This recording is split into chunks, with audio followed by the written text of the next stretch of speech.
So I like to start at the fundamental things, you know. If we understand the fundamental things, then all the other things will fall into place. If your foundation is no good, then your building will be... Namaste Ashe, this is Gabrielle, or Omscorpius, here with a channeled message.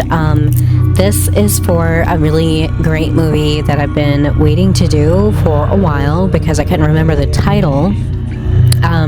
This is Devil's Candy. I don't know who made this movie, but it's an amazing movie. It's about an aspiring artist who is a father of one. He has a wife. They live in the city, and like he wants to buy like farmland in like the middle of nowhere, and just basically do his art and everything like that. And what happens is that he ends up buying a farm that had murders happen in the house, and he was basically a sensitive who was picking up like demonic energies of Baal. So this is going to be a channeled message mainly about the movie Devil's Candy, but it's also going to be about Baal, and we have like the shadow and the artistic sacrifice, because you know, artists to an extent, you know, what do they say, the starving artist, like it's a certain sacrifice to do that.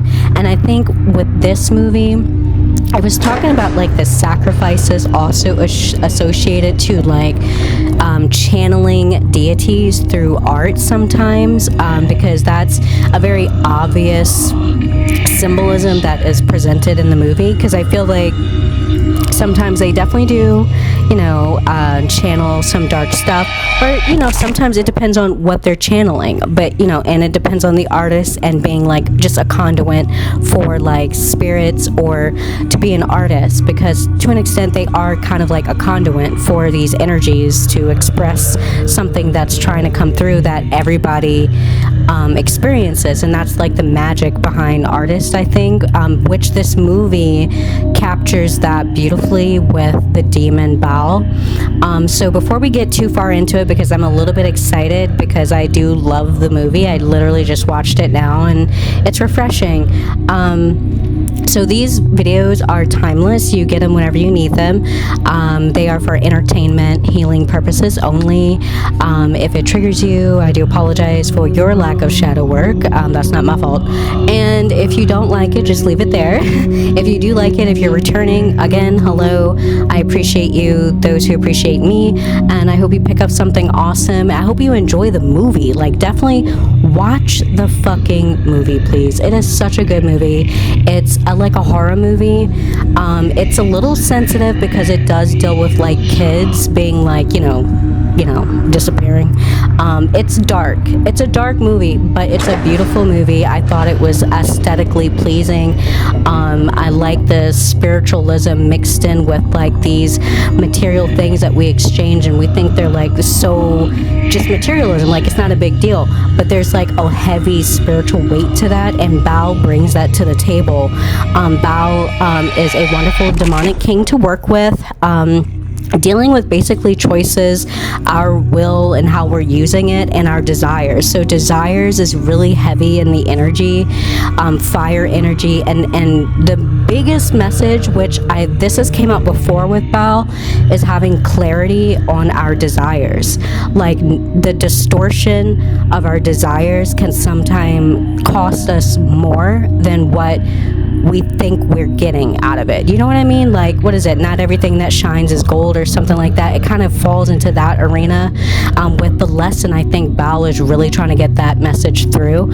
And again, these demons are like spirits everybody has. There are demonic temple demons, systems, and you know, they're within and without us, and it's good to like, you know, make peace with them and understand like the wisdom that they bring with the darkness and evil that is our nature, because we're both light and darkness. So okay, so we're gonna read off the paper because I have like a few pages, okay, back and front. Okay, we're trying to hurry up, and I already pulled the oracle cards, and we're gonna do like the tarot cards on video. Okay, I just was kind of rushing but excited because it's good. It's really good. So we have some words here. We have like exploration of our passions, and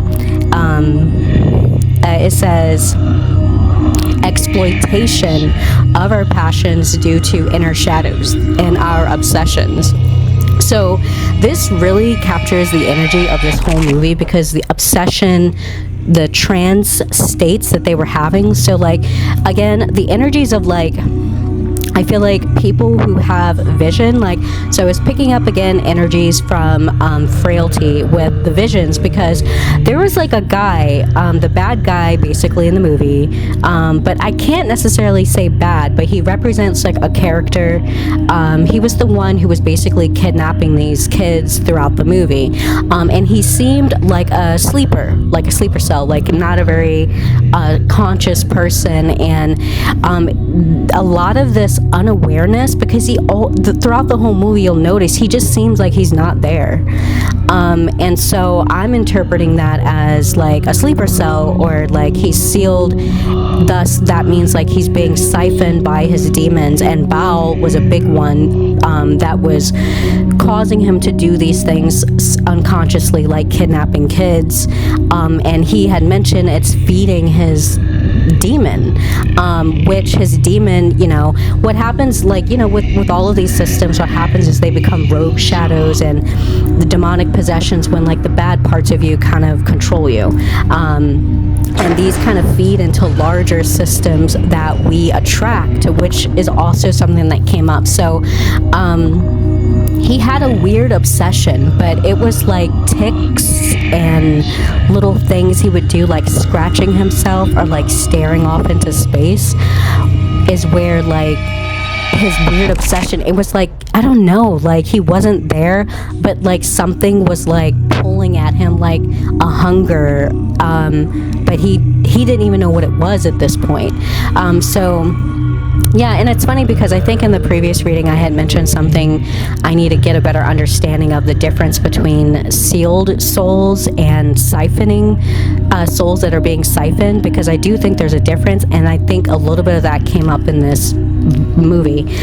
So we have here the voices, the hypnotic trances. So in the beginning of the movie, it starts with like the bad guy, right? And it starts with him just not being unconscious and picking up this energy. So this is when like archon energies, which are like, these are all systems of our mind. So archonic energies are like the larger systems, and they can body hop sometimes, especially, they can do that. And so he just happened to get lucky, and in the beginning he's basically hearing these voices speaking to him.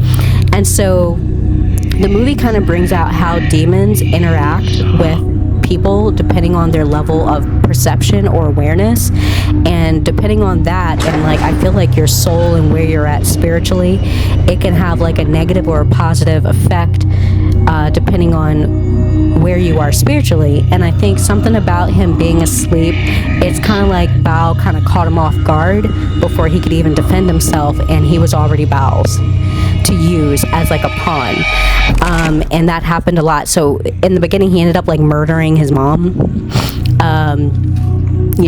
on like absolutely no reason. Like that's when you saw like the demonic possession take over him, doing things unconsciously and not having any like self-restraint over it. So we also have demonic forces that influence by our hidden desires, the dangers of the ignorant God. So it's like the dangers of us being ignorant of the fact that we are the angels and demons here on earth, but some of these systems like falsehoods have locked us into these states where it's like, don't really believe in spirit but believe in like materialism. So you kind of like it, and then it causes these internal wars, which is like divide and conquer. So you're divided within, you don't see that you're an angel and demon, but you like project those aspects on other people, so other people become your demons. But in a sense they are, but the war starts within. So but just because you've resolved your inner war does not mean that other people have. And that's like the catch with a lot of this, is because everybody is kind of, we are, what's the word I'm looking for? We are one God but divided. And that division kind of is the little trap where people can act as demons in your life, which this guy who Baal had possessed in the beginning of the movie, you can't even say if he's bad or good.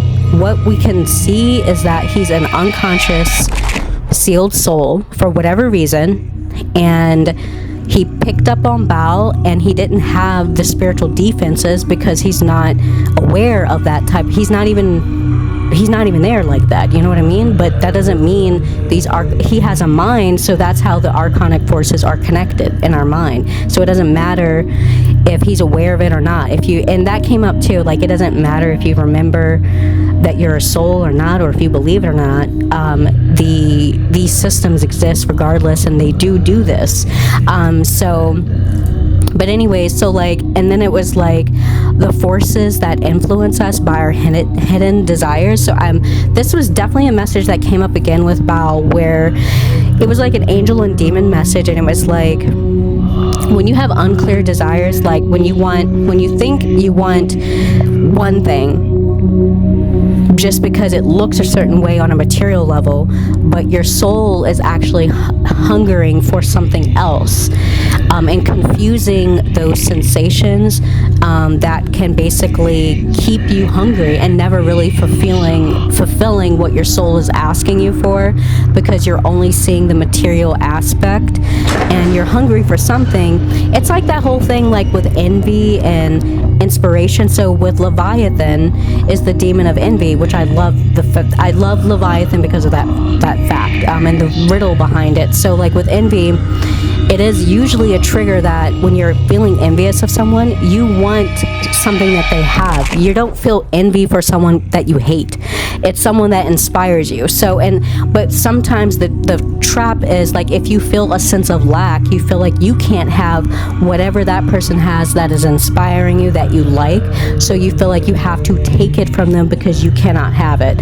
And then doing this is siphoning, because in the end, we are one soul. So we hurt ourselves spiritually, which leads us further and further into this darkness of siphoning, which is only a fancy word for saying unconscious, and where our demons are basically eating our souls up, or keeping us in a dark state, keeping us imbalanced, and stuff like that. And the more that we kind of I guess fool ourselves into thinking like we are material and not spiritual, that bears like some severe spiritual consequences as far as your awareness of yourself spiritually, and taking like the materialism so much that you don't even remember that you're a soul. You know what I mean? So like, I don't know what that means, but anyway, so let's hurry up on this paper. So we also have here the obsessions that feed or starve our soul. We said that. So the impurities that distort our desires. So so impurities in our soul, like kind of being lost in our own inner darkness, that's confusion, that's darkness, that's and so you can't really see your desires well. And so it's like, what are you picking on the material realm if that's the veil of flesh?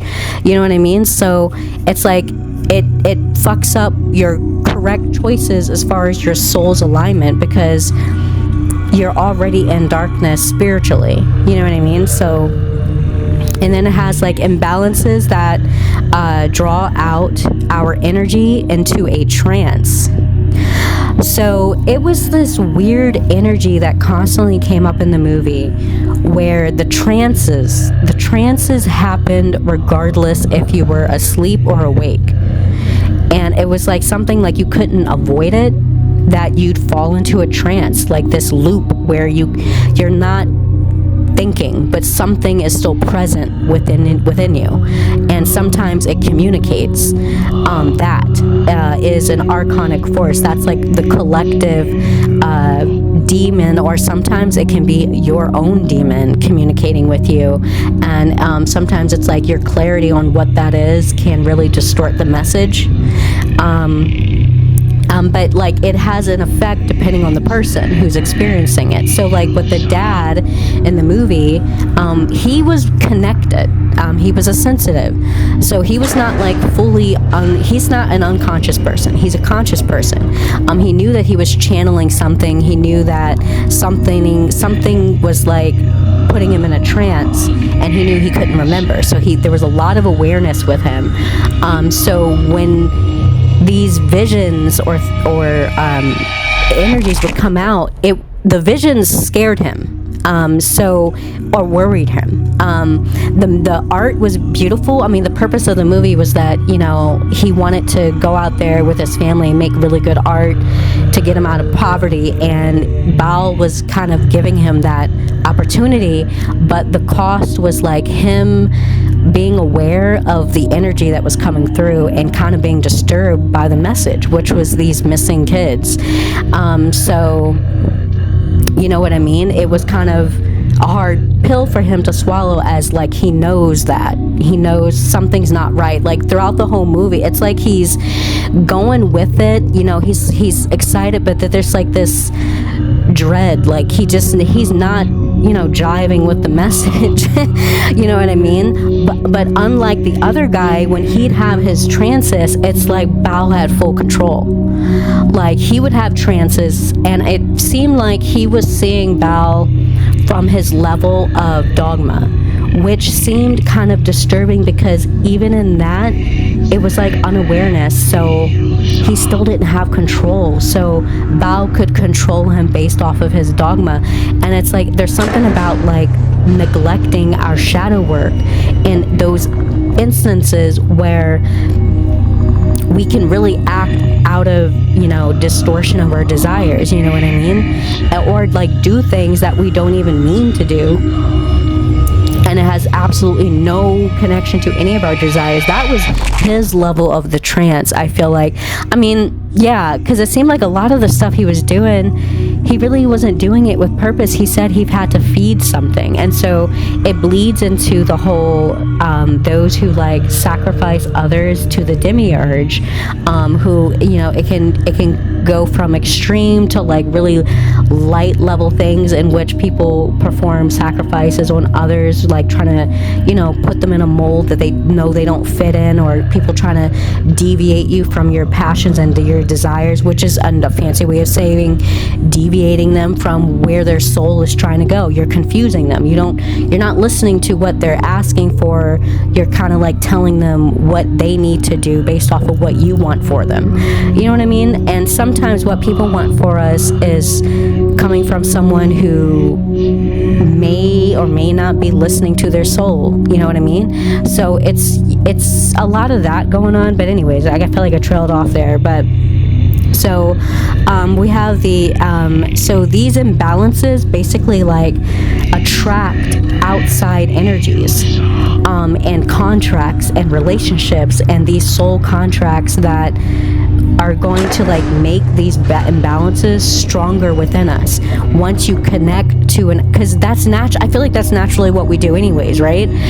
We kind of are drawn to people who kind of resonate with us energetically, which is another way of saying spiritually, or our spirits inside for some reason. But if you're imbalanced, sometimes you'll be drawn to imbalanced people until you're like sick of doing that. You know what I mean? Or you become aware of it.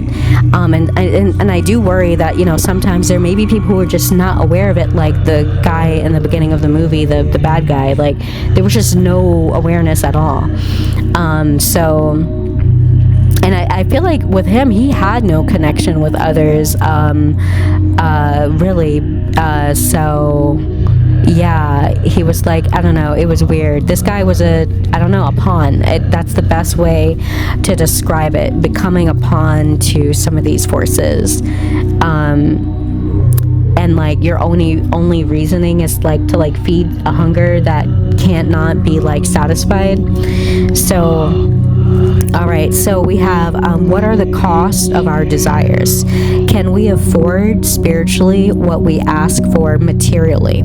So that was a mind fuck for me when that came out. There was a few things that I felt like were messages from Bao, and that was one of them. I put a star next to it. Can we afford spiritually what we ask for materially? So there was something about us having to pay forward spiritually when we incarnate, and it's like basically the material realm is a byproduct of it. So it's like alignment. It's like, so I'm paying forward spiritually, and this is my material life, and this is what it is going to amount to. That might be the sum to a sealed soul. I think that's how that is rolled out for them. But the siphoning souls, I feel like there's something that they need to be aware of. I feel like there's a very, very strong difference between those who are sealed and those who are siphoned. And it definitely seems like the message keeps coming out that people who are siphoned still have a chance of waking up from that just by simply becoming aware of the signs and symbols and the symptoms of being siphoned. So siphoned doesn't mean you're quite sealed yet. And I think sealed is probably something more heavier of a topic depending on that soul's path. It may be like I keep getting like cost and fines spiritually as a one god, maybe like, I don't know, spiritual crimes or stuff, things that I have no knowing of, but it's out of my realm. Okay. But I don't know about those guys. I don't know if they can come out of that. So I don't know. Who knows? So anyways, let's go back to the paper. So can we afford spiritually what we ask for materially? So I feel like and that's another thing with like him, Bao, being like, be careful about what you're desiring, because don't be fooled by flesh. Because you might think like you're just getting money, but then it's like it has a spiritual cost to it. So be careful what you ask for in the flesh, because it's a trick. And so who are we making deals with spiritually? So that was another thing Bao wanted to say. Who are we making deals with spiritually? So this has something to do with like having vision and having sight to see the spirits within another person, to know if you're dealing with a demon, a balanced person, or an angel. You know, those are the possibilities of what you'll run into normally, because those are the type of energies that we carry. And sometimes, and you know, I think it even surpasses like who are we making deals with spiritually can be like from a person to like a whole institution. You know, it can get really big because we're humans. It's institutions is just a collection of minds, or the matrices we commit our time to. These are us, you know, making deals with spirits, and what are the spirits and these other people that we surround ourselves with. But it's like nothing crazy. Like everyone has the same goddamn spirits, but I don't know that. Okay, I'm gonna take that back. Okay, I don't want to go off the hinges here. Okay, let me reel it in. I'm reeling it back in before I fall off the deep end and say some stuff I don't even know anything about. So I don't know all that, but I know a lot of these demons and angels, everyone has those, but how they work in everyone individually, I think differs depending on the person and what the hell their soul is doing and has done in past lives and in this life and whatever, you know. So, but I can't speak for everybody. Okay, so who are we making deals with spiritually? Val said that, okay, and that is not seen physically, okay, so I forgot to say that part. I got excited from the first line. And then it says, remembering our soul contracts that determine our material quality. Material quality is measured by our spiritual value or intention. So this goes with these weird words, like, so God is intention, that's spirit, and then God is also truth, and with truth comes clarity, and vision, and being able to see and following your intuition when it tells. So this goes back to the dad in the movie. the whole time he was picking up this weird energy. He knew it was weird from the beginning. He knew something was wrong. It was very clear, but he just kept going with it. And this is when Baal was like, being aware that you made the wrong choice too late. So I feel like some choices we make, we can't go back and we can't reverse them, especially in the cube where time only moves forward. So some choices can't be undone, but luckily, I guess maybe something about his awareness from the beginning when he started channeling Baal was maybe saving him, because he wasn't fully committed to the contract that Baal was offering him for fame and fortune. Fame and fortune. He wasn't fully committed to it because of his vision kept warning him that something was wrong. Unlike the guy who was actually kidnapping kids, there was no awareness for him to stop. So it seems like this guy, there was no realization, so he doesn't know right from wrong. There's something about that. No realization means you don't know right from wrong. So that means someone else or some entity within you is deciding right and wrong within you. So you're not conscious of your choices. And this deals with like sealed souls, which body hoppers can hop in and out of them. And there's like great costs and fines. Again, I don't know everybody's story, but I feel like maybe being sealed to some extent, some of them, it has something to do with like a heavy cost or fine, or a loss of soul to some extent, memory, because they don't remember at all. So it's like a wrong choice they can't even go back from. Like they cannot remember that. I don't know. But again, I don't want to say anything too many absolutes. But again, it's just that's the vibe that's coming off from the sealed souls versus siphoning. So we have here, hold on, intention is the type of God within the vessel. So, okay, what? Intention is the type of God within the vessel. So I feel like even unconscious people who are like sealed, their intentions sometimes, because they are in a state of unconscious, kind of can feel demonic a lot of the times.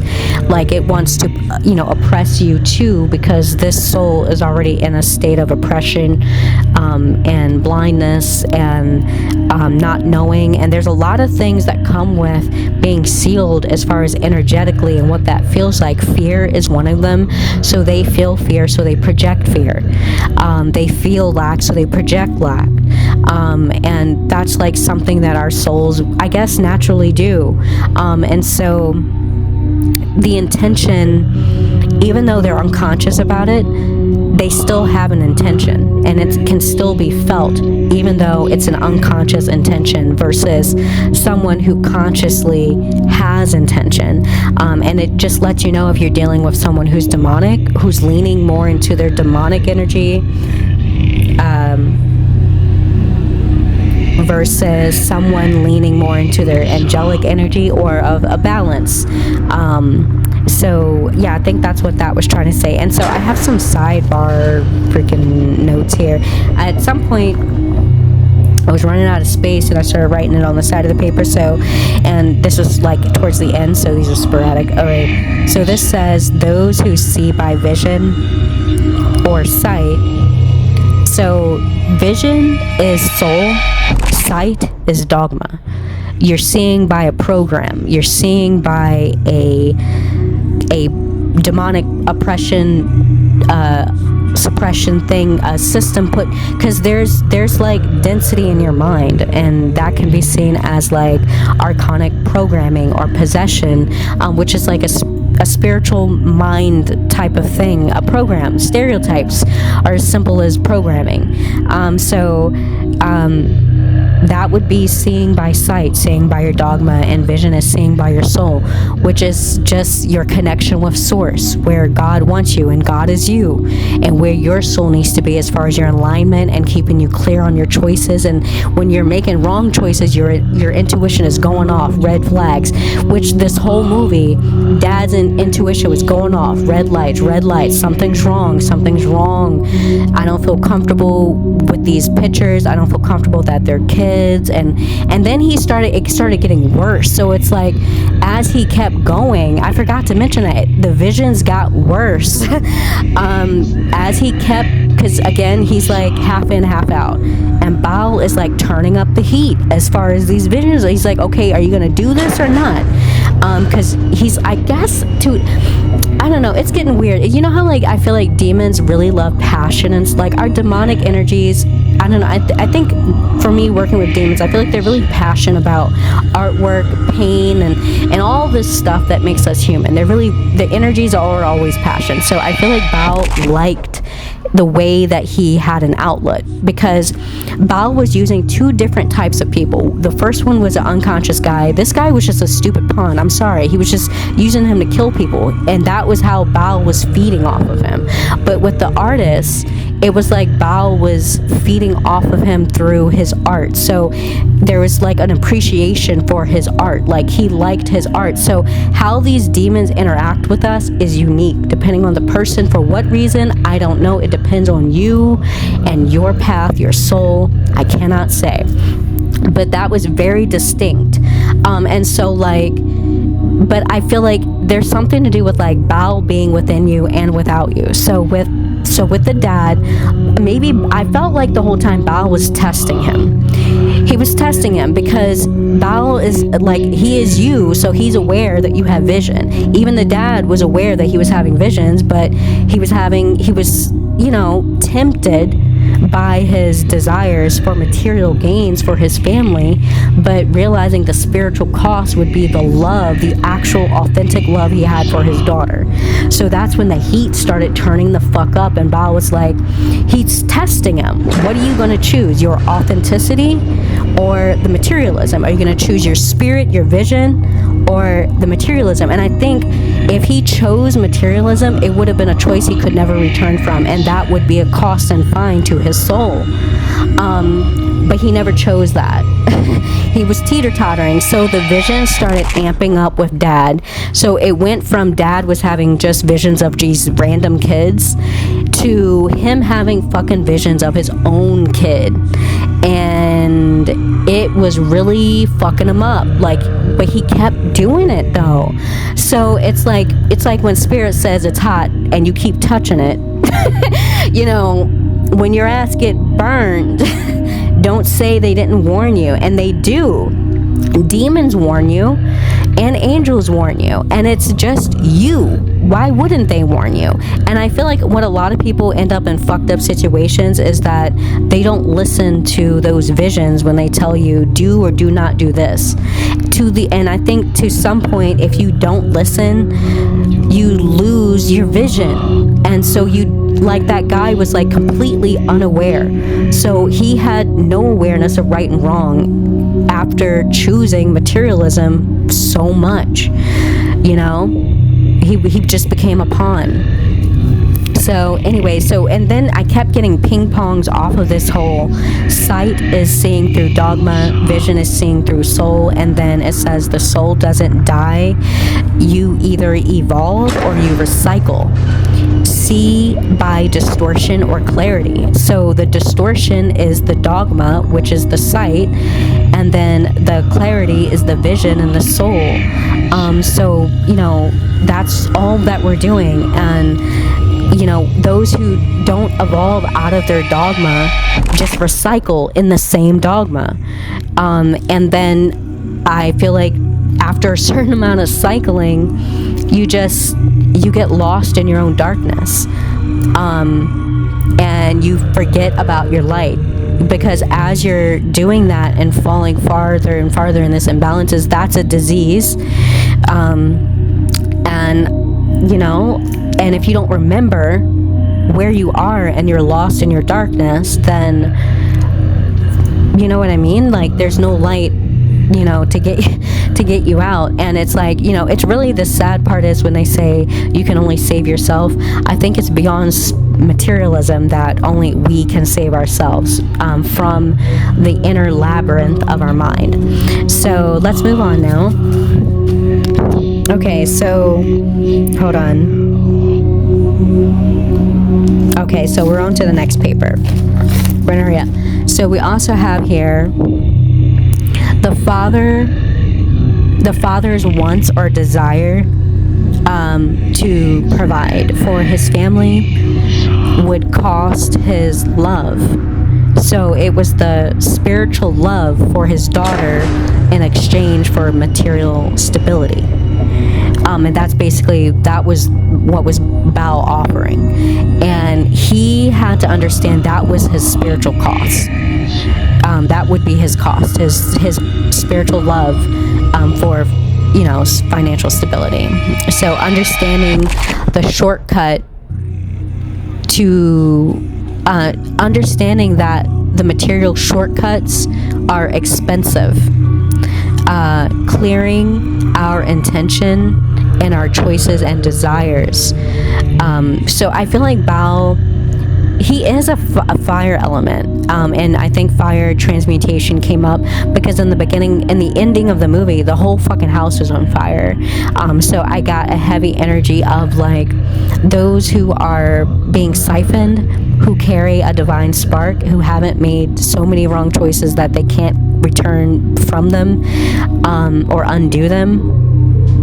They have to use the chaos to burn down the falsehood. And in there, he had to burn down like the guy who was, kidnapping the kids and the house, which was what he wanted. And understanding that you have to burn down the things that you once thought you wanted that were false. You have to burn down your falsehood. It's just part of evolution. And Baal deals with that transmutation. So I think heavily Baal really wants us to like clear our intentions and the intentions behind our choices and our desires, so we can be in alignment with our soul. It's not about competition, because if it's like competition, then you're not seeing with clarity where your soul's going. And it says the father's love was worth more than the material value. So that is why Baal offered his daughter up as the sacrifice, because Baal knew his spiritual love for his daughter was worth more than the fucking house. He knew that.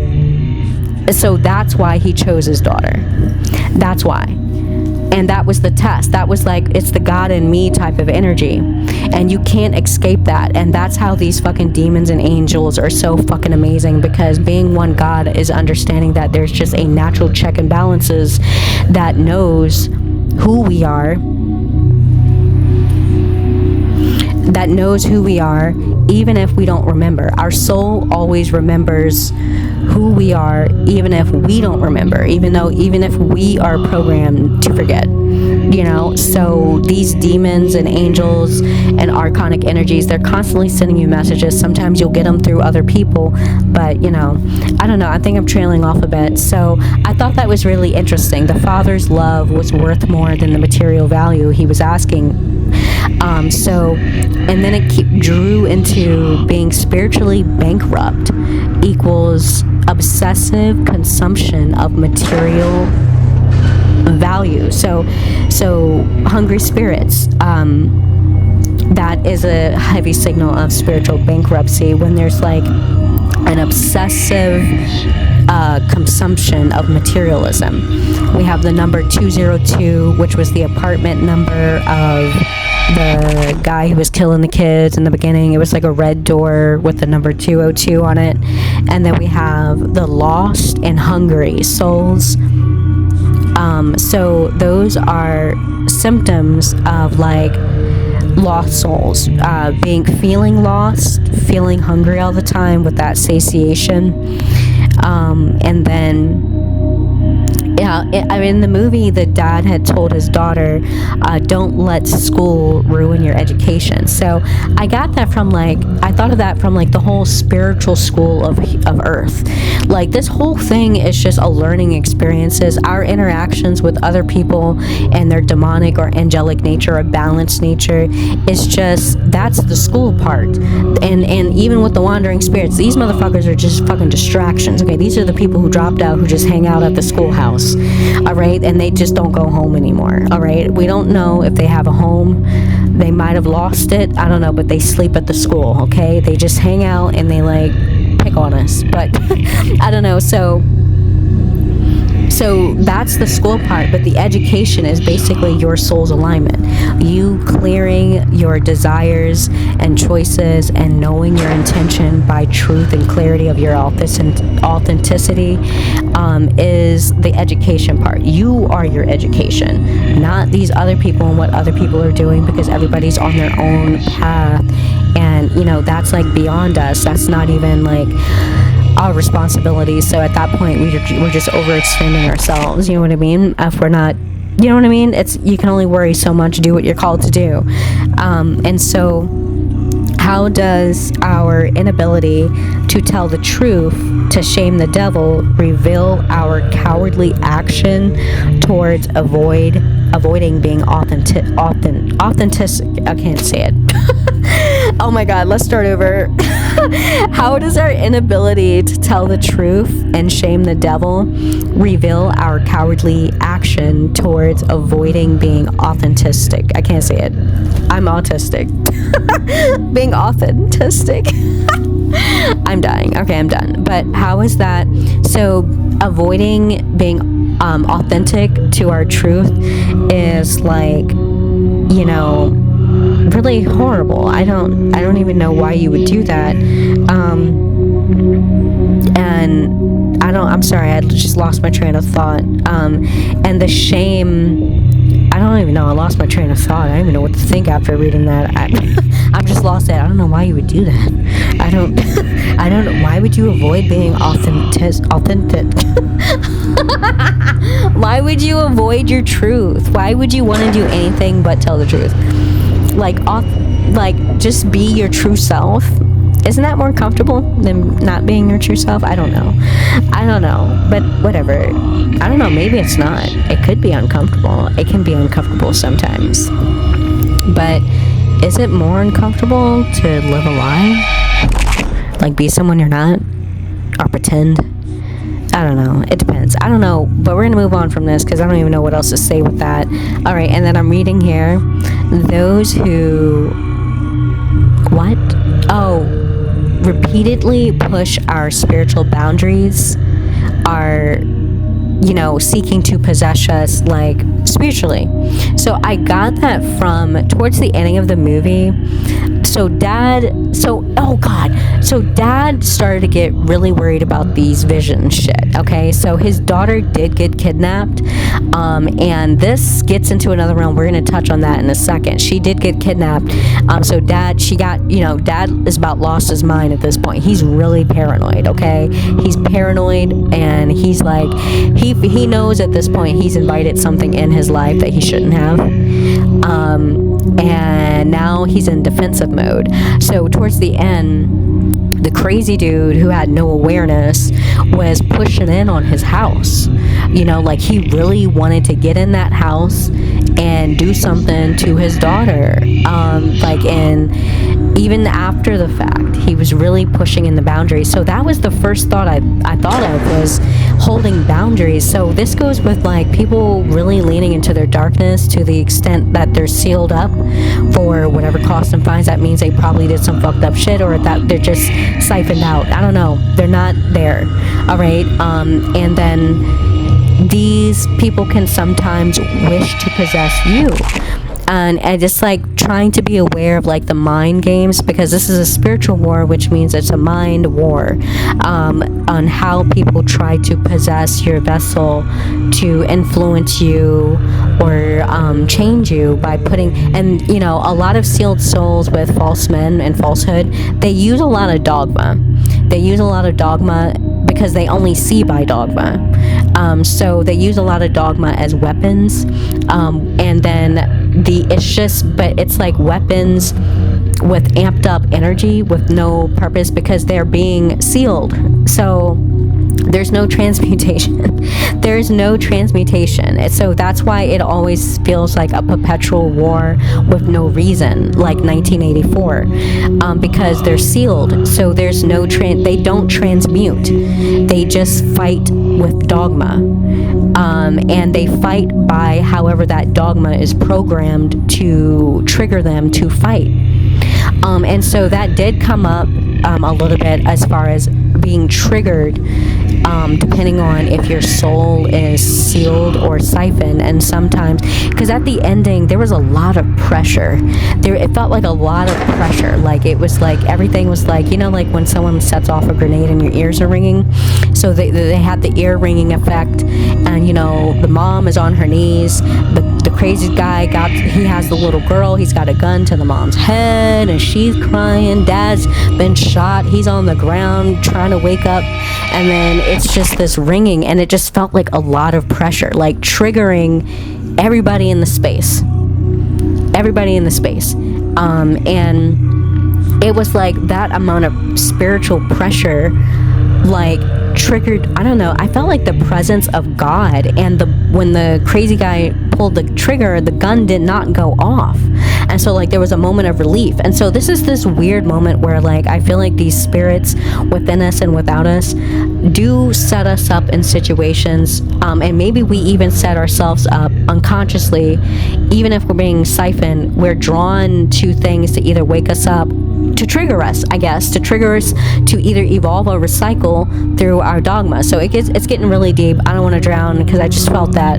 So I don't want to drown. I feel like I just bloop, bloop, bloop, bloop. So with that amount of pressure, I felt like it invoked the God energy, which saved the mom from being shot, and gave the father an opportunity to really save his father, because I felt like in the beginning, that's probably why Bao put him in this situation, so he could learn a valuable lesson with clearing his desires and choices, and understanding that his love for his daughter is worth more than material stability that he was looking for a quick shortcut. You know what I mean? Or just generally understanding and knowing that his love for his daughter was worth more than materialism. And it was a heavy, heavy, heavy, heavy message. So that pressure, and like, so that spiritual pressure also made me think of this movie, which is really good, which I should probably do a channeled message on. I can't really remember it. I think it's called Dark Song or something like that. And it's basically this house where this woman, she lost her child, and she went to I don't know, practitioner, I don't know what you want to call him, but she was like, I want to invoke magic to kill the people who killed my child.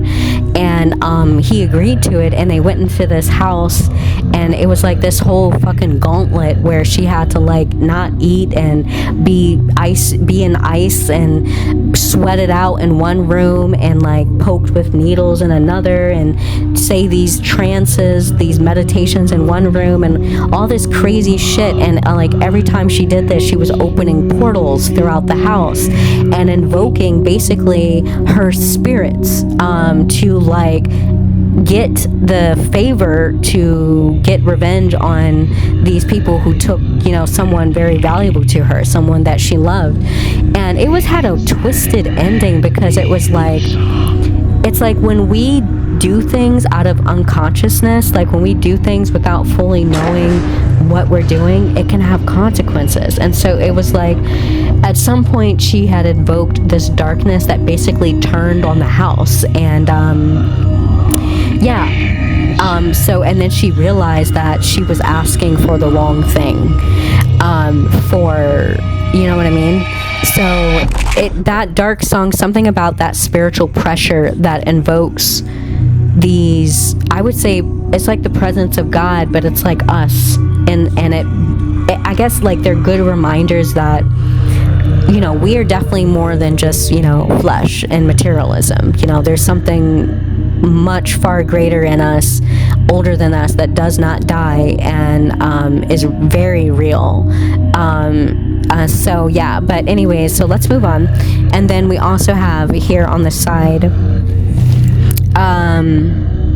we have archons intrude. So I was basically explaining like what archons may feel like when it seems like someone's trying to like possess you, like in a mind war, to like, I don't know, archon implants is a real thing, and it starts in the mind and eventually it becomes spirit and then flesh and, you know, all that good stuff. So they feel invasive. Naturally they'll feel invasive by nature, and they use fear to siphon. So this led into the sealed souls siphon, because they are part of a system at this point. So sealed means you're unaware. So sealed people will siphon, and they use fear to siphon. So I got the using the fear to siphon every time the killer guy was like alone with these kids, and it seemed like just he was feeding off of the fear, and that was him feeding the Baal demon within him that had basically taken over, because that man don't do no shadow work. He don't know what's good or what's not, what's right or wrong. He don't know nothing. He's sleeping. He gone. You know what I mean? So like there was a build up before he interacted with them, and it felt like he's feeding off of the fear. He's siphoning from them. And you know, so yeah. And then we have the house of the devil, our house of spirit. So the kingdom of heaven was within you. So I feel like there are some, you know, enterprises and institutions that are built to be houses of the devil, which is like doing evil, which is siphoning from the divine spark, and you being sealed and wandering, and like that is so dangerous. And like it came up with the energy of protecting the divinity that we have left. And you know, so yeah. So in understanding the house of the devil and maybe how large that may be, and that is a thing that does exist. And I kept getting like the house of the devil, but in my mind I keep seeing like the tower card, the tower card, and how like some of these, I don't know, I just kept seeing the tower card. I'm gonna leave it at that. So, and then our house of spirits is basically like, I kept getting that with, remember I told you like these archons or sealed souls can be invasive, and if they're under demonic oppression or possession, for some reason, depending on you, and if you have a divine spark, you can be haunted by some of these people or entities, or I don't know what you want to call them, but they hunt sometimes to siphon, or they do engage in siphoning. And so your spiritual house, what is it? The kingdom of heaven is within you, is basically not neglecting these mental systems, which are basically your spiritual temple, not neglecting them, and being authentic to them. And the best way you can bring balance to your light and darkness is bringing truth to them. Because, you know, it's really hard. You know, I feel like sometimes you can go into darkness and see things that are not what they seem to be. And I think the same thing can happen in light. You know, there's a such thing as false darkness, I feel like, and false light. And you know, it's like there's false and truth, light and darkness, and all these things kind of like play in our distortion to see clearly for our soul and our education of our soul. You know what I mean? So your spiritual house, and being careful of inviting demons into your house, and understanding that people are naturally going to be either leaning more into their demonic nature, leaning more into their angelic nature, or neutral, or, you know, some people aren't even in there, and be careful of those guys. So but understanding that you can invite a demon into your life and it completely wreck your shit, you know what I mean? And I kept getting that message with this man just basically really kind of forcing himself on the dad, and because he was possessed. I think there's a difference. Not everybody's going to do this, and I don't think this is going to resonate with everybody, but I don't think everybody pushes in like that. I think that may be a clear sign of demonic possession, when someone is like obsessive about pushing your boundaries.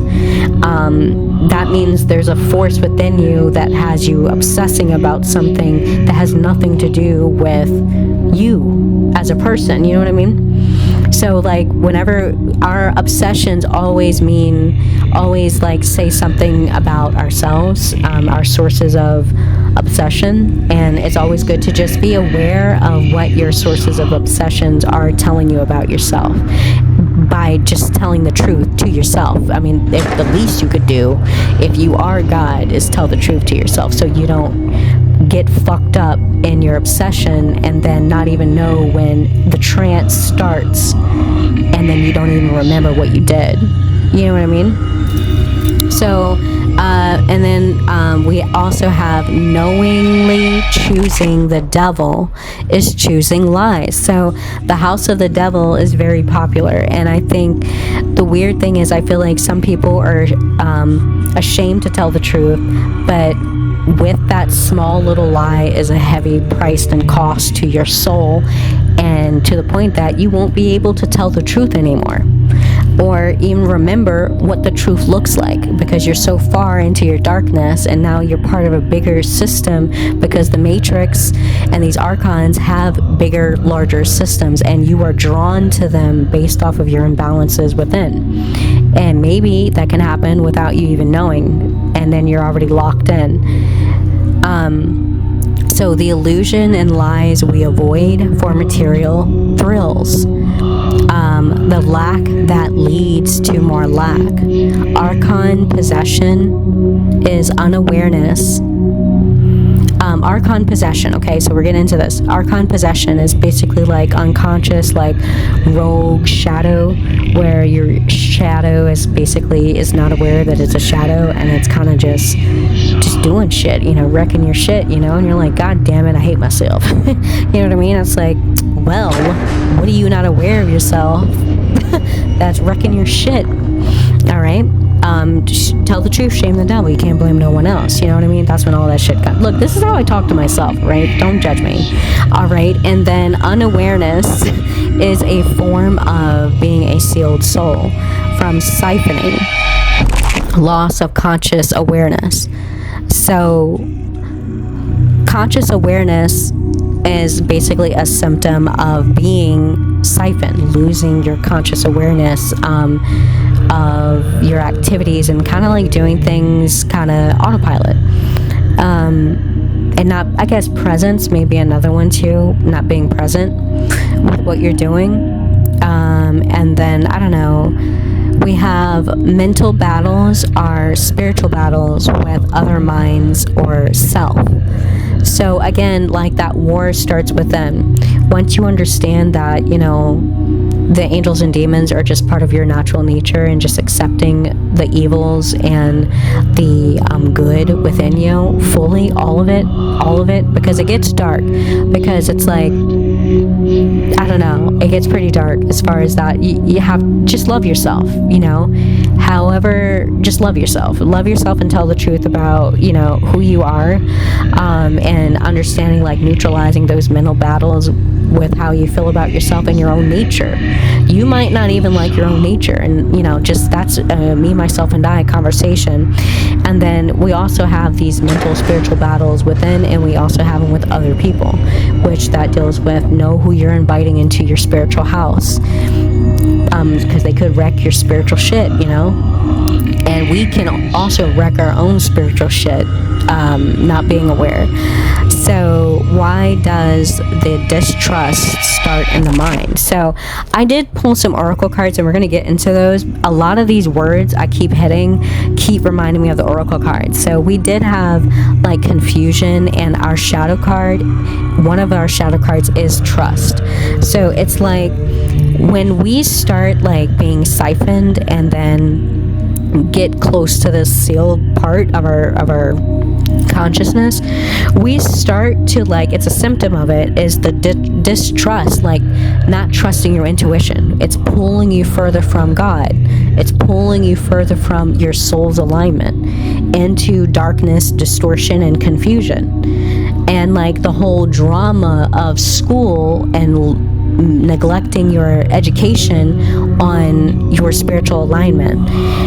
And so it's like material systems that pressure us to trade our soul for materialism. So this was the past due notice that the dad received. So this is the point where, some of these notes are backwards, just so you know.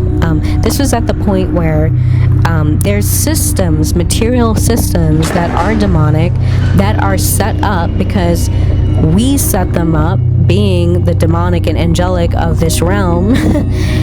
And some of the systems lean more demonic, and they're material systems that put pressure on you about materialism. And so you feel more pressure to sell your soul for material value because the bills tell you that the materialism is more important. So again, this goes back to dad having his lesson with Baal, realizing that his love for his daughter was worth more than the financial stability that he was asking for. And so it says here, spiritual synchronicities, inner demonic growth, archons are gravity to our spiritual growth. So it's the spiritual synchronicity. So I got that with dad heavily. So throughout the whole movie, you know, dad has vision. Bona fide, the dude has vision. And there were some connections with the movie Frailty with the axe and the vision. So dad had a red axe and he had vision. And so there were synchronicities all throughout the movie. So Baal was basically testing him with this vision, and you know, he was giving him signs to be prepared for what's next. Even though he was frightened, even though he was like teeter-tottering whether or not he was gonna, you know, trade his daughter in for this materialism or not, Baal was giving him grace. And in the demon angel cards, we have the angel of divine forgiveness and the angel of divine grace. And I think this is given for people who are being siphoned. God, your soul is giving you an opportunity to remember, to redeem yourself, to clear your desires and choices so that you can be in alignment with your soul. Because why wouldn't your soul want you to be happy? Why wouldn't your soul want you to move out of suffering? Why wouldn't your soul want to be balanced? And it's the false systems that have made imbalances seem popular, you know what I mean? Because they profit off of it. So I thought that was really beautiful with his weird connection with Baal, because it was like Baal was showing him these really horrid visions of these kids going missing and his own daughter. It just got worse. It's like, fuck, man, you want like, you're just making it worse for me to keep going with my art. I can't do it.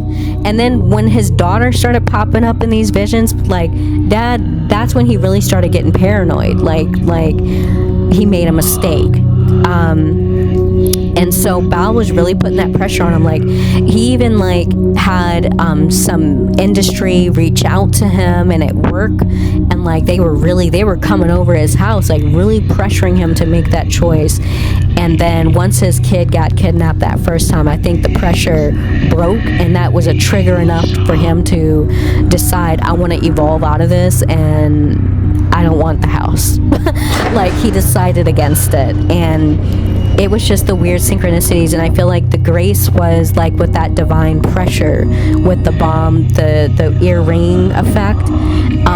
These were these moments where I feel like everything is pre-written. So I feel like the divine pressure, when this guy, the unconscious guy, met up with the dad, I feel like it was like two energies that had to meet up. Like, this is when the divine works in mysterious ways, where it connects you with people who end up pushing you to evolve, and then in some instance take down someone who needs to be brought down, or like the spirits are inadvertently using as a pawn. So it's all divine. It all has its own reasons and purposes, and I am not the one to say why, but it seemed like the divine grace and the divine forgiveness was given to the dad. So like even with the killer, when he kidnapped the little girl, there was that weird fear pressure siphoning, right? And he was getting ready to go in there and unalive her, right? And she was working on her courage, like getting out of the situation. And so the fact that time it took her to release herself so she could escape was the divine grace, because the father was the one with the vision. So it was like the divine. So I feel like the divine works regardless if you are siphoned or sealed, regardless if you're seeing by sight or vision. Even though this dude was like unconscious, the divine was even trying to communicate with him in small ways, with these small time gaps of like, he just came across a soul that he just couldn't feed to his demon. And that's because the divine was trying to speak to him about maybe some distortion in his own choices that led him to becoming like a serial killer. You know what I mean? But he had no awareness of it, so he just kept making wrong choices back over and over again, and just going further and further and further into the darkness. So it's like the signs and the synchronicities from spirit don't stop, but we stop hearing it, we stop seeing it, and we just see materialism. It was really weird. Like, but I definitely picked that message up, and then hold on, I'm lost my place. So that distrust and that spiritual synchronicities, loss of memory, the artist's obsession, the trance state, possession, and channeling. Thoughts are not our own, that come from unconscious places, the shadow work. So unconscious places. So I feel like some of these unconscious thoughts are like sometimes these violent thoughts that we can pick up sometimes from our own darkness. The reason why I say the well goes deep is because you are one God, so you can connect with other people, which is why Dad could pick up the vision of the serial killer, even though he wasn't killing people. His vision was so deep that he could feel the other visions of other people who have Baal within them. So not everybody who may have Baal with them are doing the same thing. Some of them are doing really evil things, some are not. Like this guy was just an artist, that's how he was channeling Baal. But the other guy, he was channeling Baal through killing people, you know what I mean, or unaliving people. So it's just weird. It's just really, really weird how that works. And so hold on, I lost my place again. So like that comes with vision. It comes with like just, I don't know, just the stress, because I think at some point Dad just started to look really shaky, like just not trusting of anything and really worried. And I feel like because the visions are so disturbing, and I feel like it almost seemed as if at a certain point he was like, I wish I'd rather not have seen. But it's like once I see, you can't unsee, you know what I mean? So the visions are heavy. And that's the shadow work. And I think part of this ties into really being aware of like our dark nature just naturally as spiritual beings, you know what I mean? And our awareness of anything gives us control of like the potential for us to become these things, you know what I mean? So I think there's something about awareness is very important. Just being aware that of our angelic nature and demonic nature, and understanding it's not one versus the other. It's just using them appropriately and balancing them, and learning from them. It's learning from yourself. That's your education. So Okay, so we have the silence of the lambs who cry, shame the devil, frees us from the demonic oppression and suppression and possession. So it's like the lambs that cry is basically like you turning a blind eye to evil shit in the world, even evil shit that people participate in, and like organizations that you participate in, or any system that you participate in that like kind of does, I feel like, oppression, suppression, and, you know, evil shit. It's like something about just turning a blind eye to like the crying of the lambs, you know what I mean, and how that can, you know, sometimes lead to like dark places if it's like eroding your soul.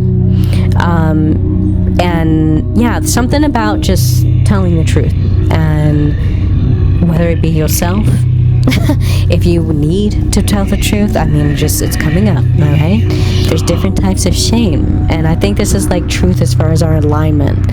And I feel like maybe even subjecting ourselves to systems that siphon our soul. Like if the dad chose the materialism, that would basically be him turning a blind eye to the cries of his daughter, you know? And then it's like to keep going with that and to keep choosing that materialism, knowing that and being aware of that, he would lose vision at some point, or eventually it would dissolve and then you would feel nothing. So I feel like the falsehood voids you sometimes of your intuition, your emotion, your ability to connect, because you're choosing materialism, you're cutting yourself off.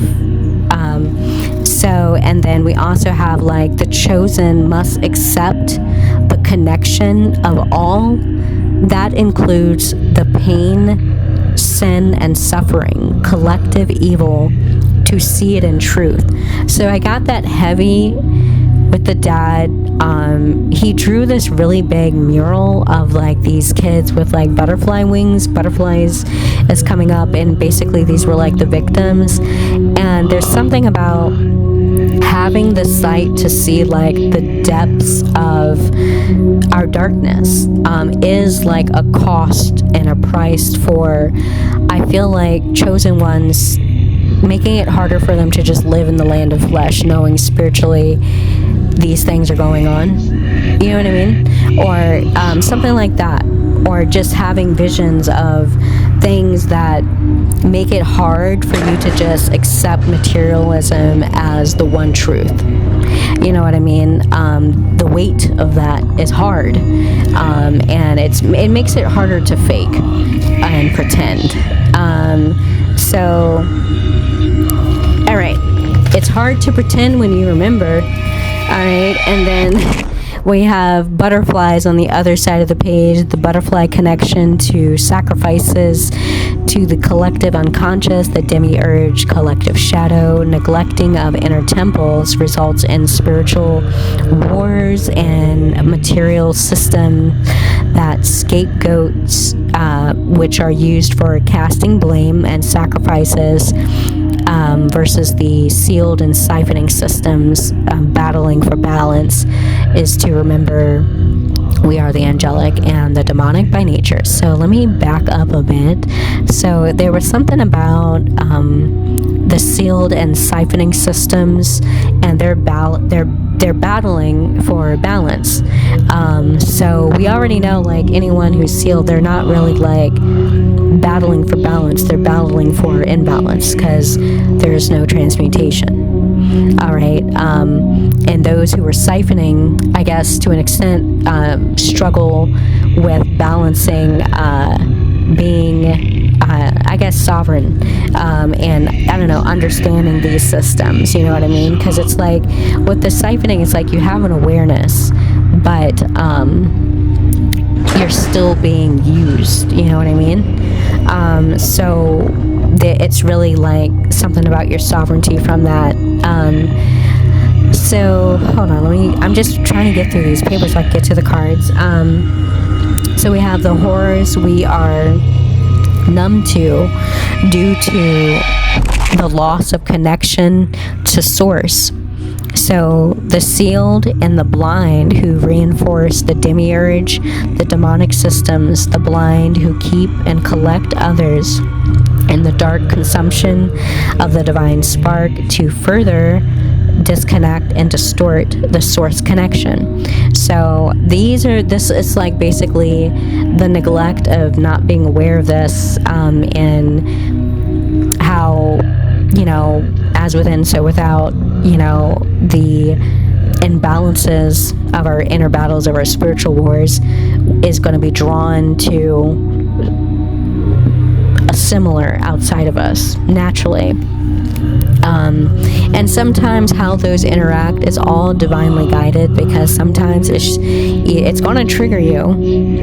If you're siphoned, it's going to trigger you to either evolve or recycle. So we also have Baal channeling. Okay, and Baal says continue to see. So I don't know where that message came up. But that's when I really started noticing this weird connection, because Baal is a beautiful demon to work with, a beautiful Canaanite demon to work with, beautiful. But I feel like his lessons are always hard, and they make us take a hard look at ourselves, you know what I mean? And I love the fact that, dealing with like kids missing, and to the point where he's like, well, give me what you really love, which is your child, and then I'll give you some money. It's like, for him to be like, continue to see, even, I feel like it's like him saying, see through the horrors, like see through the horrors too. Continue to see through those things, because I feel like the big message is he wants us to transmute, evolve or recycle. So continue to see, even if what you see is horrible. Continue to see, continue to speak your truth, and continue to not turn a blind eye to the lamb's cry, especially if it's a corrupt system that has no evolution, which means, and if they have no evolution and they're having a war against the divine spark, then that's a spiritual war. So that's not good. All right. And then we also have, these are intelligent, ancient systems. So, and then I have protecting our divinity. So I got that heavy with the daughter, once, she received that divine grace and that divine forgiveness, there was a sense of just protecting her, and there was a scene in there.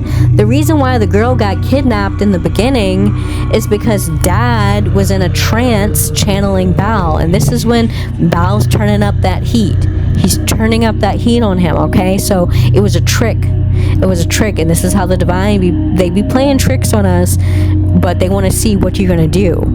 And so he was in a trance, drawing, painting, or whatever, and he was supposed to pick up his fucking daughter from school, and he didn't, and she got kidnapped. And that was the protecting divinity. So Baal, he should have been protecting her, yet he was being distracted by Baal. And I think there's something to that, where these are warnings of God, and you can think of Baal as God. I mean, he is an entity, a deity. He is a type of God. So he definitely is a God. I see him as a God. So these are the warnings of God. So when this father, he has vision, and remember, God doesn't have any mercy when you disobey him. So he has vision, which means he's receiving warnings of his actions. And so he wasn't listening to him. So I think this was a buildup of consequences for him not protecting divinity, which is you losing your divinity. And again, the spiritual costs that we pay for materialism. And sometimes, there's something about demons sometimes, like some of the divine archdemons, like playing these tricks on people. I don't know how to quite explain it, but I feel like it depends on the person. It depends on the person, how the archdemons work with you. It depends on the person, how you interact, how your inner temple is set up, and how you're going to interact with these spirits on a mental, spiritual level. But there's something about protecting divinity, because there is a spiritual war against it. So then we have the number 4 came out. Must feed on, prey on the divine spark, those who are hunted in the spiritual realm. Even the sealed have a trance, a price for not remembering. Neglect is not forgiven by God. So neglecting our spiritual temple is not forgiven. Still has a cost and a fine. It's not forgiven. You can't, die and go to God and say, I didn't know. You'd be like, well, here's your cost and your fine for not knowing and not looking for an answer. Hey, we've been sending you messages. And he'll probably say that. That's how that's going to go. And then even the sealed have trances. So, yeah, that was a weird thing. So with this guy who seemed kind of really unaware, like the guy who's kidnapping the kids, he was having trances. But I felt like,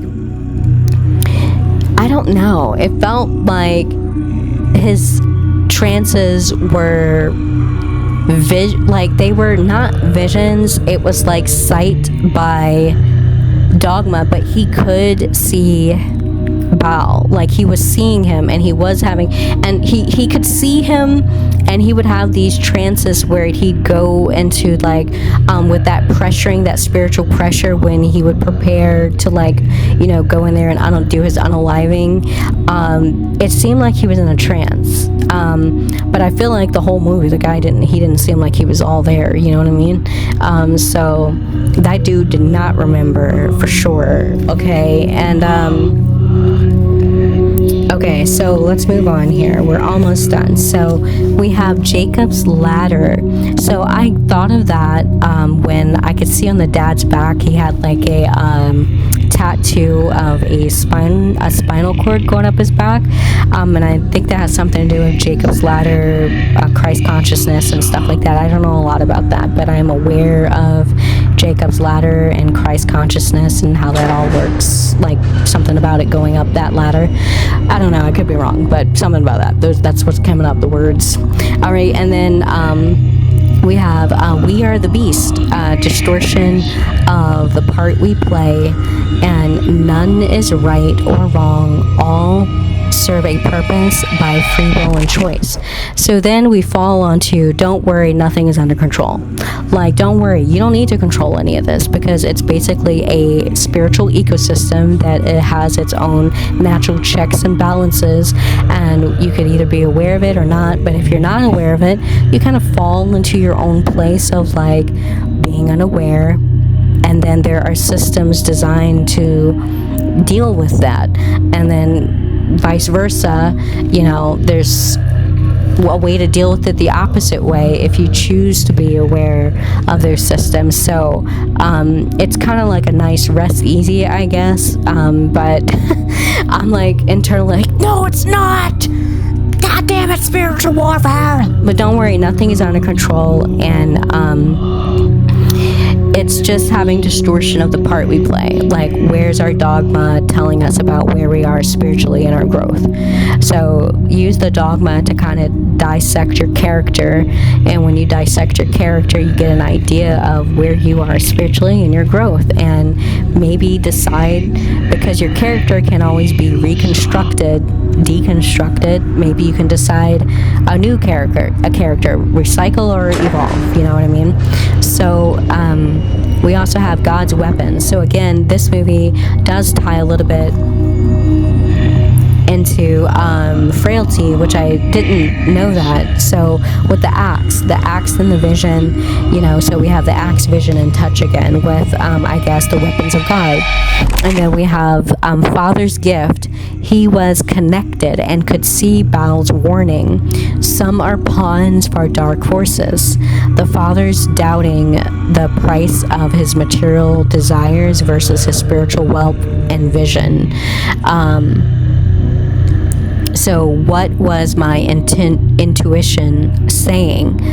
And we have God and Spirit. So listen to your vision and know that your intuition is God. And then how does God ourselves test us? By temptation and clearing our spirit. So again, I felt there was like this weird as within, as without between the dad and Baal. And it seemed like Baal was like setting them up to like, are you going to evolve or recycle? Because I have to move on to my next lesson. The whole movie, it was just a buildup of that. And the divine was gracing him throughout that because he felt shame. Feeling like you have to feel. When you choose your falsehood, you're choosing a lie and you're avoiding yourself of feeling. And I feel like you have to, there's something about feeling your intuition and losing the ability to have like that emotional intelligence. He felt shame. That's what it was. And I think that's why he was given the divine grace, because he still felt something, because he felt connected with his daughter. He even felt connected with these kids he never met, but he was channeling them and painting them as missing with butterfly wings, you know what I mean? He felt something. He felt shame for that. And so he was still connected to source, unlike, the other guy who felt nothing. He felt nothing for his victims. That dude was autopilot. He, at that point, a point of no return, he was sealed, and so he had no awareness of right and wrong. He felt nothing for them. All he knew, he felt hungry, and he needed to feed his demon. And that was the difference. So even though I felt like the dad was kind of being siphoned every time Baal would put him in a trance, but he was like still aware. He still had vision. So even though sometimes I feel like it's not to get butthurt if you are a victim of not a victim, I hate that word. If you are being siphoned, it's still like, I don't know, it's just part of the matrix that we live in. It's the world that we made. So it's just natural, but just understand these archdemons are part of us, and if you have a soul, trust and believe your soul wants to be working at optimum levels. It's just the matrix that we born in fucked us up mentally, and we don't know right from our left now. So, but you got to remember that, for yourself. And so we have here, hold on. Okay, so we have also the third-party energies that match the internal demonic imbalances. So this was these institutions that are built for basically demonic siphoning. They're demonic in nature. That means the matrices within the system that make the institutions are leaning more into their demonic nature. And if they decide siphoning is that, then they're going to do that. So it's kind of you're drawn to them if you also, and it's just I feel like something about magnetism and being drawn to certain things based off of where you are balanced or imbalanced spiritually, and just being aware of the dark nature that can draw you to other dark natures without you even realizing it too late. And then so that's a third party energy. So I felt like this was also a forced thing, some institutions force this on people. So with the dad, Baal basically has a business where they're scouting out for good artists, businesses that work for some of these demons, and they do material contracts in exchange for something spiritual without you being aware of it or knowing it. Maybe you do, maybe you don't. I don't know. Hopefully you've got some vision so you won't be tricked, but that's a thing. So it's that was the difference. There's also a third party where it's people who are just unaware, sealed souls doing it. That's a third party influence. But then you also have ones that are third party influences that are aware of what they're doing. but they just like doing that, you know. So and we have here greed that burns a hole in our hearts. No, well, that was the quote, but I was getting, so again, well, they're one and the same type of thing. So it says greed that burns a hole in our spirit.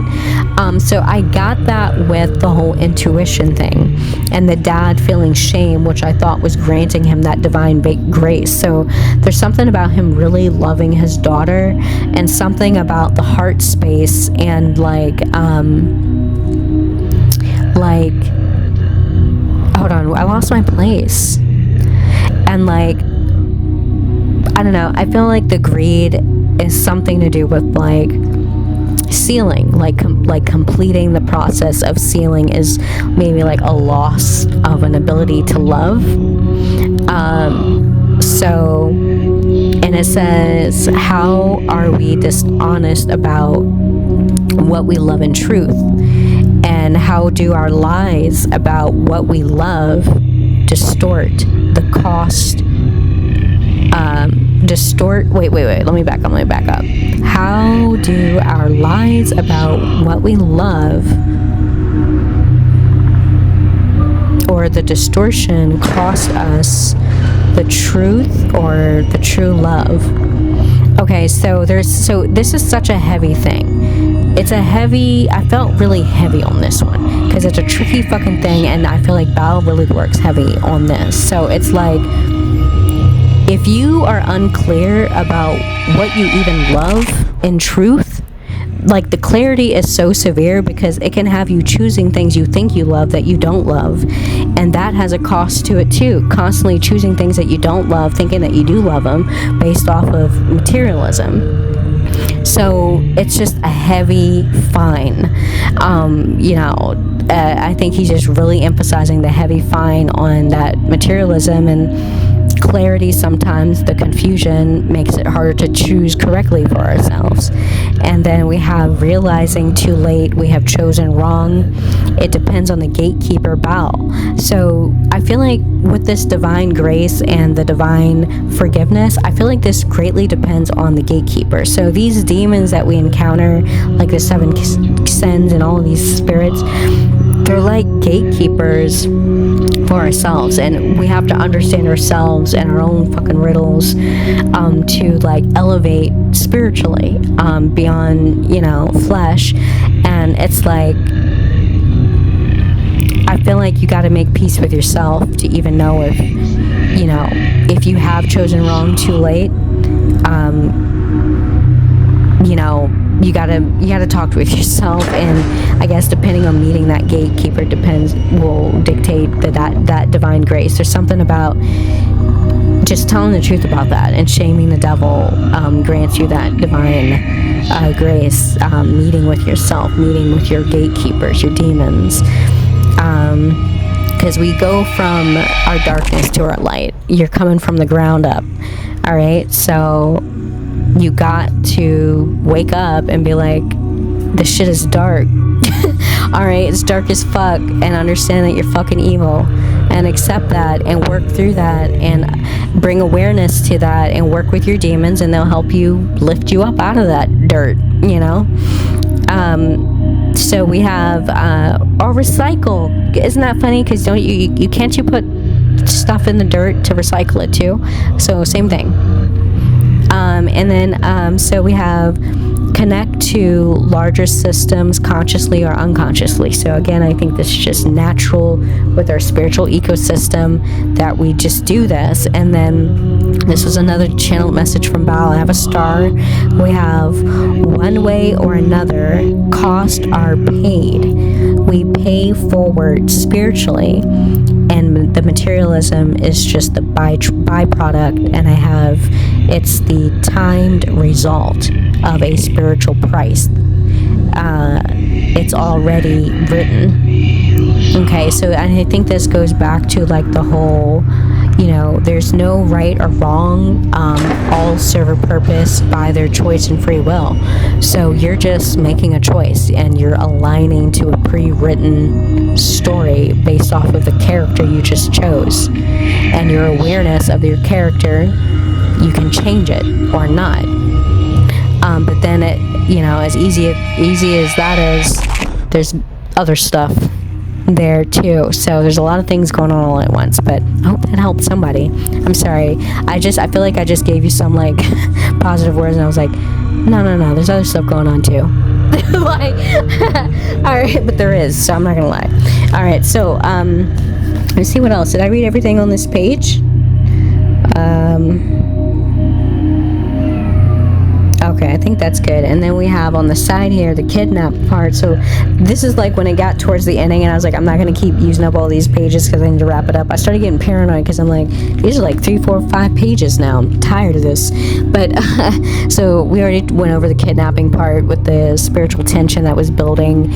And I think that's the presence of God in weird places and situations that we don't expect. And then we have the inevitability of archonic systems, impure spirits that touch the pure. So this was like the guy when he was like preparing to go and get the girl. This is the father's girl at this point that he has kidnapped, right? And she's in the bathroom. He's in like the hotel bedroom area while she's tied up in the bathroom, and he's like undressing. He always wears this red jumpsuit, so there might be something with the color red. The red around him is really heavily emphasized. I kept saying that in the movie, so something about red. And then when he was getting out of the jumpsuit, he was wearing like white clothes, but they were dirty, like not with blood, but with like dirt. So something about I got like a sealed soul that is dirty, like dirty souls who aren't pure. I don't know, something about that, like a warning maybe to them, dirty souls who try to touch pure souls with their dirty hands. So something about that, but it felt gross because I'm like, damn, bro, why is your shirt so damn dirty? Like, all right. And then that was it on the paper. So we're done with our channel messages because I am like, we got like an hour and 34 minutes. I'm getting a little tired. So right now we're gonna pull some cards here. So first I want to go over these oracles, and then we're just going to pull our tarot cards. So I wanted to do it this way. So the demons that we have, let's do these first because these were very interesting. One moment. So I feel like God here wants you to know, generally, the shit is dark. If you see the movie, I know you'll enjoy it. It's a beautiful movie. Maybe some of you won't, but I thought it was a beautiful aesthetic movie.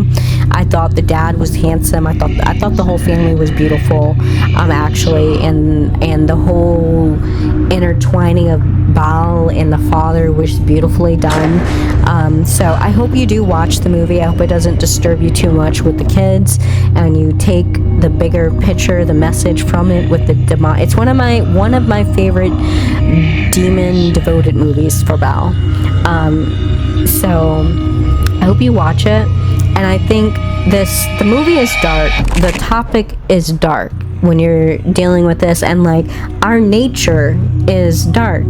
And so I think one of the messages Baal definitely wants to say, it is safe for you to shine. In the channeled message, I definitely got that he wants us to learn how to protect our divinity. And it's like, just because everyone keeps choosing wrong doesn't mean he wouldn't like to see you guys choose right for yourself as far as your spiritual path and alignment. Just because he's a demon, I mean, our demons are different. Like as far as the spiritual ecosystem, like these are like what they're wise ones. They can teach you wisdom as far as your evil nature is concerned, and you have to see it from that approach, and understand like to cherish your divinity even in evil spaces. And so I definitely think he wants that to be known. Even though it's popular to choose wrong, continue to protect the divine within you and the divine within other people, and tell the truth about it. And so our demon cards, we have Payman here, which I felt a little bit like Payman's energy a little bit. I was. I always feel Payman's energy. Yes, no, because I was thinking this is one of my favorite demon devoted movies to Baal, and then I was thinking, I think I thought about Payman, like Hereditary is one of my other demon devoted movies that I love for Payman. But Payman is actually here, and he deals with deception. And then on the other side of that is the divine forgiveness. So again, I feel like God will, forgive you where you were deceived or maybe like confused, because confusion and distortion is part of the world of flesh. It's meant to be like that so that they can seal, trigger, or siphon you with your consent. So it's the world of deception, and you can get that divine forgiveness, but it's like you have to tell the truth on the other side of deception. You have to tell the truth about it in order to get that. And it was like the dad, I feel like his shame was telling the truth for him. Because that's why he was having a hard time moving forward, and I think the divine knew that, and that's why they were like, well, you're still in and out, you need to make a choice, pick one. And I think it's just a build up until he was like, nah, I don't want to do this. You know what I mean? Okay, and then our other demon here was neglected duties, and the other side was that divine grace. So I feel like there's only so much neglect that we can do before we lose our divine grace. And again, it was like when you realize you made the wrong decision too late is heavy here. All right, and then we also have OC. He was the cowardly action, and this is how, like,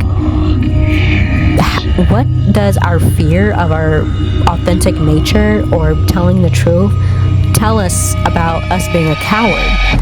That we would rather choose, a lie than tell the truth when it's going to shame the devil and release you from your demonic oppression, suppression, and possession.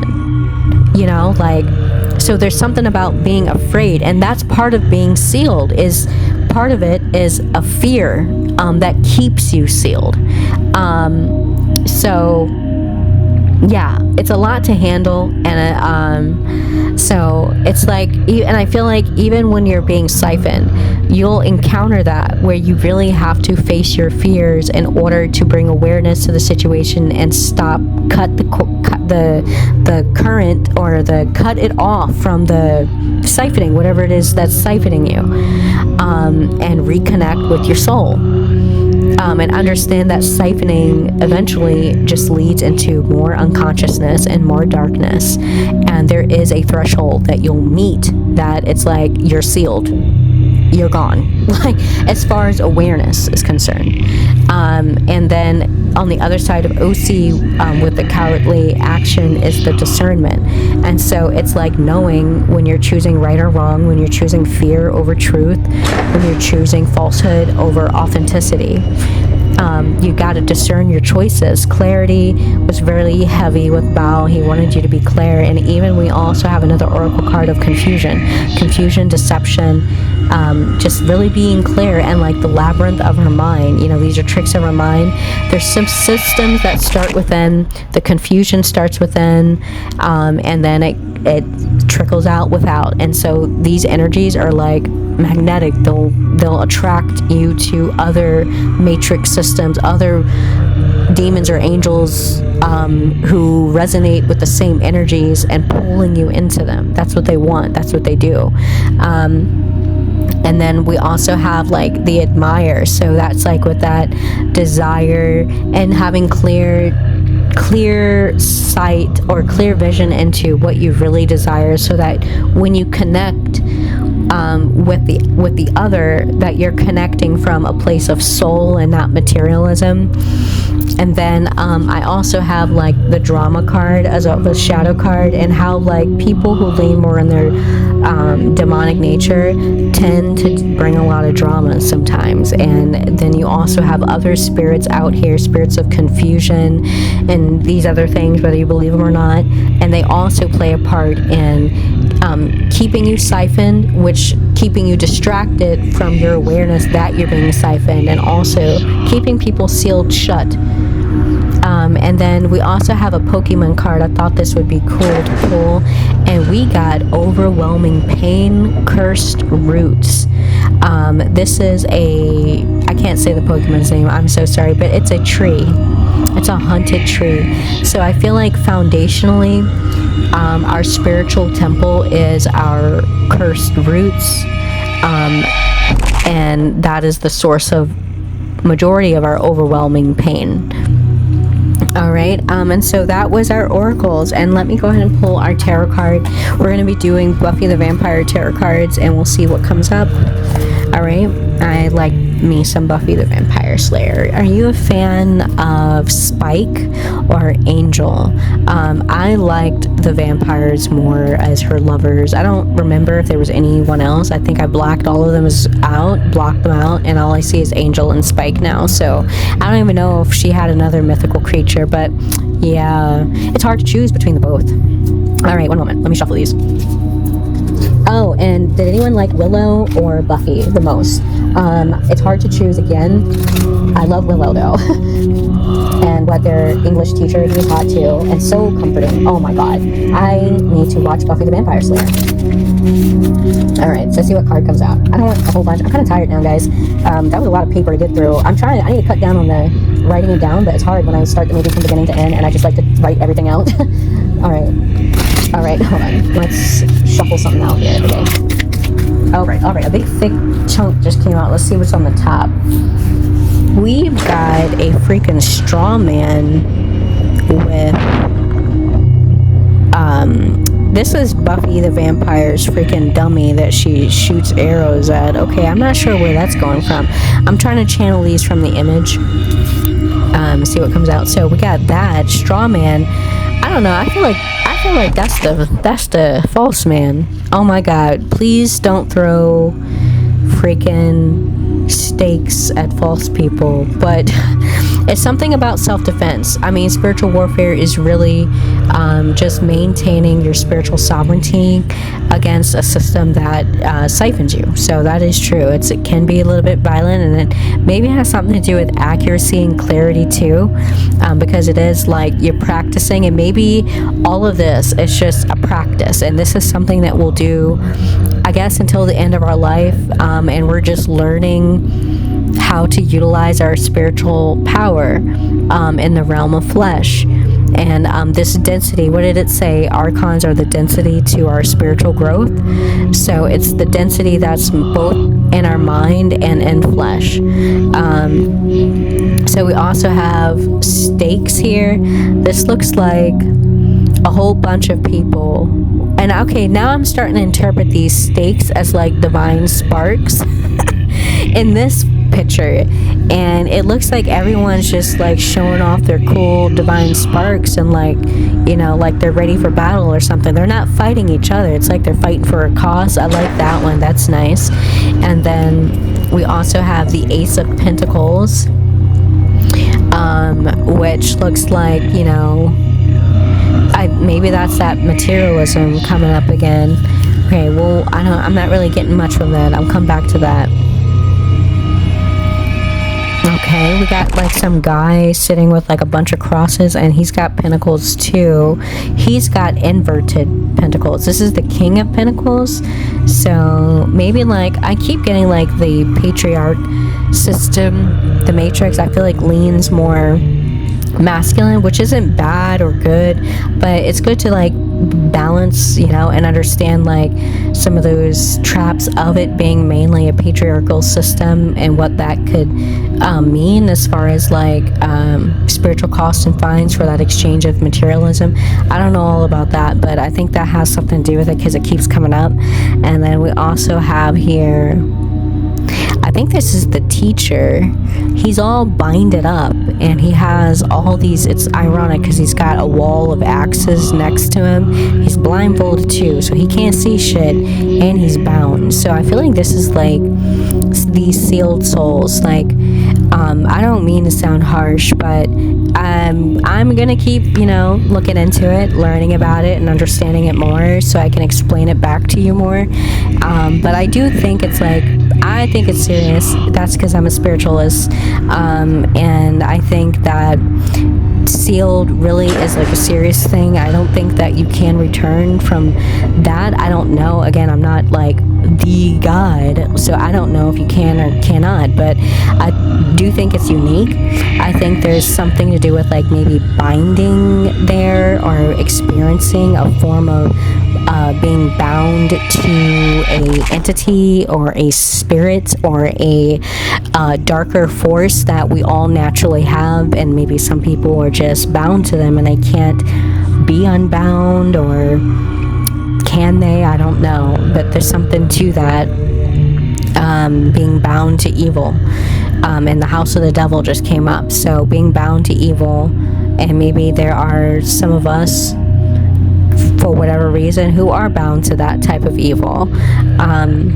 Okay, so I'm gonna go back to this Ace of Pentacles, and I think I kind of hit the nail on the head with the patriarchal system, so I'm not really picking up anything else from that. But so that is all I have. I hope you did enjoy this channeled message for The Devil's Candy, which, man, I was so mad I couldn't remember the name for so long. Great movie. Please check it out. I hope you like it. Don't be disturbed, and be disturbed in a good way that makes you think.